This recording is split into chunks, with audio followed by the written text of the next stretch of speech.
দর্শক, শরীফ ওসমান হাদির এই ঘটনার মধ্য দিয়ে সন্ত্রাসের মূলোৎপাটন হবে।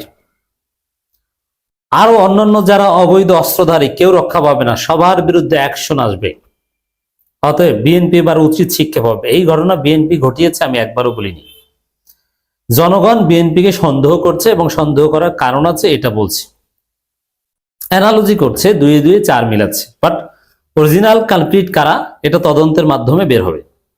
এবং আমার সন্দেহ সরাসরি আওয়ামী লীগ এবং ভারত এই কাজ করতে পারে। এজন্যে ডক্টর ইউনূস সরকার এখানে কোনো দুর্বলতা দেখাচ্ছে না। তবে স্বরাষ্ট্র উপদেষ্টা, বিএনপি স্বরাষ্ট্র উপদেষ্টা, এর যথেষ্ট অযোগ্যতা আছে। এই স্বরাষ্ট্র উপদেষ্টাকে সরিয়ে এই মুহূর্তে স্বরাষ্ট্র মন্ত্রণালয়ের দায়িত্ব যদি প্রফেসর ইউনূস নিজে নিতে পারেন সবচাইতে ভালো হয়। যদিও বেশি ভিজিট করা আবার ইউনূসের পক্ষে সম্ভব না, কিন্তু ওভারঅল সরকার বসে নাই।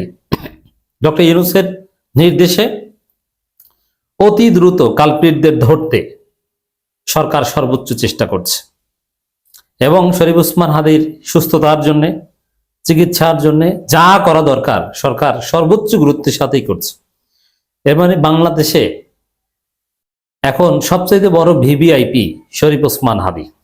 পুরো জাতি তার জন্য দোয়া করছে। সরকার একদম টপ প্রায়োরিটি দিয়ে এই কাজ করছে। অপরাধীদের ধরতে পুলিশ নেমে গেছে এবং জনগণ যেভাবে সোচ্চার হয়েছে। বিশ্ববিদ্যালয়গুলোতে, বাংলাদেশের প্রথম সারি সব বিশ্ববিদ্যালয় কার্যত শিবির ক্ষমতায়, যদিও সব ছাত্র সংগঠনের সমান বাক স্বাধীনতা আছে, সমান অধিকার আছে। ছাত্র সংসদের নেতৃত্বে প্রত্যেকটা বিশ্ববিদ্যালয় উত্তাল। এর মানে এই চোটে চাঁদাবাজদের এবার খবর আছে, যারা চাঁদাবাজি করে, অস্ত্রবাজি করে এবং নিজ দলের নেতাকর্মীদের নিজেরা হত্যা করে অবৈধ অস্ত্র দিয়ে। এবার কারো রেহাই নাই, জনগণ জেগে উঠেছে। জামাত শিবির দেশের বিভিন্ন জায়গায় অঘোষিত ইনফরমাল বিক্ষোভ মিছিল করছে, ইউনিয়ন পর্যায়ে, উপজেলা পর্যায়ে। কেন্দ্রীয়ভাবে জামাত কর্মসূচি দিচ্ছে। আমিরে জামাত সাথে সাথে ছুটে গিয়েছেন। সাধারণত যে চিত্র আমরা দেখি না সে চিত্র দেখছি। জামাতের মহিলা বিভাগ আনুষ্ঠানিকভাবে স্টেটমেন্ট দিয়েছে। চট্টগ্রাম বিশ্ববিদ্যালয়ে শিবির চাকসুর উদ্যোগে সাথে সাথে বিক্ষোভ মিছিল ফেটে পড়েছে চট্টগ্রাম বিশ্ববিদ্যালয়। রাজশাহী বিশ্ববিদ্যালয় উত্তাল, বিচার করতে হবে, অপরাধীদের ধরতে হবে। বাংলাদেশের বর্ডারগুলোতে পাহারা বসানো হয়েছে যে বর্ডার থেকে ভারতে যেন পালাতে না পারে, কারণ এই ধরনের অপরাধীরা নর্মালি ভারতেই পালায়, পালাতে পারবে না। তারা শুনবেন যে গ্রেপ্তার হবে, অচিরেই গ্রেপ্তার হবে। দর্শক, জাহাঙ্গীরনগর বিশ্ববিদ্যালয়ে কঠিন সিদ্ধান্ত নিয়েছে। মানে এই ঘটনা, শরীফ ওসমান হাদির উপর হামলার ঘটনা শুধু এই শরীফ ওসমান হাদির মধ্যে সীমাবদ্ধ থাকবে না। যেহেতু সরকার এবং জনতা জেগে উঠেছে, জামাত শিবির জনতা জেগে উঠেছে, সমস্ত চাঁদাবাজদের এবার খবর আছে, সমস্ত অস্ত্রবাজদের এবার খবর আছে। আওয়ামী লীগের কেউ এবার আর রক্ষা পাবে না। জনগণ গ্রামে গ্রামে, হাটে বাজারে আওয়ামী লীগ ধরে পিটাবে। এবং আওয়ামী যারা চাকরি করত, যেমন বিশ্ববিদ্যালয়ের শিক্ষকরা দেখেন যে গোপনে এখনো আসে এবং ছাত্ররা ধাওয়া দেয়, এদের চাকরি যাবে এবার। জাহাঙ্গীরনগর বিশ্ববিদ্যালয়ের শিবির ছাত্র সংসদ তারা সিদ্ধান্ত নিয়েছে, আজ ওসমান হাদি কাল অন্য কেউ। জাবিতে জুলাই হামলায় অভিযুক্ত শিক্ষক, কর্মকর্তা, কর্মচারীদের বিচার নিষ্পত্তির আগ পর্যন্ত আজ থেকে জাহাঙ্গীরনগর বিশ্ববিদ্যালয় রেজিস্ট্রার অফিস ভবনে অনির্দিষ্টকালের জন্য তালা ঝুলবে। এর মানে জরুরি ভিত্তিতে এই অভিযুক্তদের চাকরিচ্যুত করা হবে। অনেককে পুলিশের কাছে ধরিয়ে দেওয়া হবে। জাহাঙ্গীরনগর বিশ্ববিদ্যালয় এটা স্টার্ট করেছে, ঢাকা বিশ্ববিদ্যালয় এটা ঘটবে। এর মানে ওই যে জামাইল্লা যাদেরকে দেখেছিলেন, ওরা কেউ রক্ষা পাবে না, ওদের চাকরি যাবে, ওদেরকে পুলিশ ধরবে। এই ঘটনার জের ধরে ওদেরকে ধরা হবে। দর্শক, ডক্টর ইউনূস সরকারের যে বিবৃতি, এটা প্রমাণ করে যে সরকার অত্যন্ত সোচ্চার। ওসমান হাদির উপর হামলাকারীদের দ্রুত আইনের আওতায় আনতে প্রধান উপদেষ্টার নির্দেশ।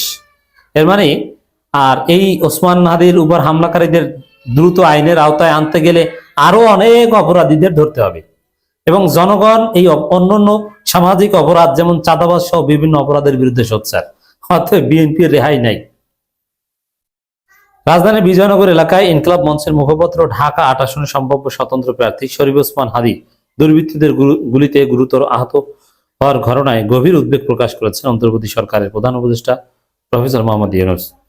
তিনি বলেন, নির্বাচনী পরিবেশে এমন সহিংস হামলা একেবারেই অগ্রহণযোগ্য এবং দেশের শান্তিপূর্ণ রাজনৈতিক অঙ্গনের জন্য একটি অত্যন্ত দুঃখজনক ঘটনা।